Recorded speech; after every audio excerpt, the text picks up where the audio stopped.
பாக்குறதுக்கு அவர் படுவார் பாருங்க பாடு. பட்டமா 12 பேர் உட்கார வச்சு என் பெண்களை கடனாளியாக மாற்றி இருக்கிறார்கள். இதே புரட்சி தலைவி அம்மா அவர்கள் பெண்களுக்கான சுய உதவி குழு திட்டத்தில் எத்தனை ஆயிரம் மானிய கடன்களை கொடுத்து பெண்களுக்கான வளர்ச்சி பாதையை நோக்கி நீங்கள் கூட வேண்டும், சமூக பிரச்சனைகளை பற்றி பேச வேண்டும், வரதட்சணை கொடுமையா பேச வேண்டும், குழந்தை திருமணமா பேச வேண்டும் என்று பேச வைத்தார் பெண்களை. எங்க அம்மாலாம் அப்படி வந்தவங்க. இன்றைக்கு எப்படி இருக்கிறது? பெண்களுக்கு மாதம் 1000 ரூபாய் ஒரு திட்டம் அறிவிச்சாங்க. சரி, கிட்ட போய் பாக்குறோம்னு போனோம்னு வச்சுங்களேன், தகுதி வாய்ந்த பெண்களுக்குன்ட்டாங்க. பல பேருக்கு இங்க லிஸ்ட்ல பேர் இருக்காது. அந்த லிஸ்ட்ல பேர் இருக்காது. யாருக்கெல்லாம் பேர் இருக்கு தெரியுமா? திமுகவினுடைய மாவட்ட செயலாளர் மனைவியோட பேர் அதுல இருக்கும், ஒன்றிய செயலாளர் மனைவி இருக்கும், வார்டு செயலாளர் இருக்கும், பகுதி செயலாளர், கிளை செயலாளர், எல்லாருடைய மனைவி, மருமகள், மாமியார், செத்து போனவங்க பேர் கூட அதுல இருக்கு. உண்மை சிந்திச்சு பார்க்கணும். அதே போன்று நான் அவங்களை பேச வேண்டாம்னு கடந்து போயிடுவோம்னு நினைச்சேன். ஏன்னா புதுசா வர்றாங்க, ஒரு ஆர்வத்தின் பேர்ல பிள்ளைகள்லாம் போறாங்க, அவங்கள பேச வேண்டாம். காலையில தூங்கி எந்திரிச்சோன்னு ஒரு செய்தி, வேட்பாளர் வேட்புமனு தாக்கல் பண்ண போறாங்க.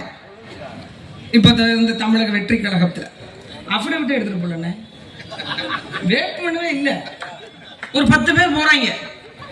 அந்த பிள்ளைகளுக்கு சொல்லி தர வேண்டாமா? நாங்கள் அதைத்தான் சொல்லுகிறோம்.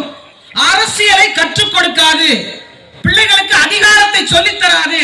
இந்த மண்ணினுடைய வளம் வளர்ச்சி எதை நோக்கி பயணித்தது, எத்தனை ஆண்டு கால மாற்றத்திற்கு பிறகு இந்த மண்ணினுடைய வேர்கள் ஊண்டப்பட்டிருக்கிறது என்று எதையுமே கடத்தாம வேட்புமனுவே இல்லாம வேட்புமனு தாக்கல் பண்ண போனாங்க. அதிகாரி கேட்கிறாங்க, எங்க உங்க வேட்புமனு கொடுங்க. என்ன கேக்குறீங்க? வேட்புமனுமா? வெள்ளையா ஒரு படிவம் இருக்கும், வெளியில இருக்கும் பாருங்க, அது மாதிரி இருக்கும். அதுல உங்களோட தகவல்கள் எல்லாம் ஃபில் பண்ணி, அதை சொல்லலையே, அது வீட்டுல எல்லாம் வச்சுட்டு வந்துட்டேன். அதுதான் இங்க பண்ணணும். அப்ப எப்படிப்பட்ட ஒரு சூழ்நிலையை நோக்கி போய் கொண்டிருக்கு பாருங்க. இந்த பகுதியில் போட்டியிடக்கூடிய மரியாதைக்குரிய ரோஹிணி தேட்டருடைய உரிமையாளர், அவருக்கு என்னங்க மக்களுடைய பிரச்சனை தெரியும்? இடம் தெரியுமா? வளம் தெரியுமா? இந்த பகுதியில் எத்தனை வார்டு இருக்குன்னு தெரியுமா? 145வது வார்டுல என்ன பிரச்சனை இருக்குன்னு தெரியுமா? அவர் அமைச்சராக இருந்த காலகட்டத்தில் தான் இந்த பகுதியில் ஆரம்ப சுகாதார நிலையம் வந்தது, நியாய விலை கடைகள் வந்தது, பாதாள சாக்கடை திட்டம் வந்தது, குடிநீர் திட்டம் வந்தது.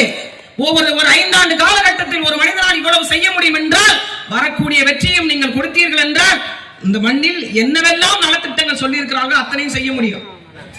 பெண்களுக்கு, குடும்பத்திற்கு அந்த 50,000 ரூபாயும் ஒரு பவுன் தாலியும் என்பது ஆக பெரும் நிதியாக அந்த இடத்துல இருந்தது. அந்த திட்டத்தை கைய வச்சாங்க. அந்த திட்டத்துல முதியோர் ஓய்வூதிய தொகை, எத்தனை பேருங்க இன்னைக்கு பிள்ளைகள் அம்மா அப்பாவுக்கு சோறு போடுறாங்க 60 வயசுக்கு மேல, அவர்கள் குடும்பத்தை ஓட்டுவதற்கே படாத பாடுபட்டு கொண்டிருக்கிறோம் என்று வந்து நிறுத்திச்சு. ஆம்பளை பிள்ளைங்க இருந்தா கொடுக்க மாட்டோம், ஏன்னா அவங்க இருந்து உங்களுக்கு அவன் திட்டத்தை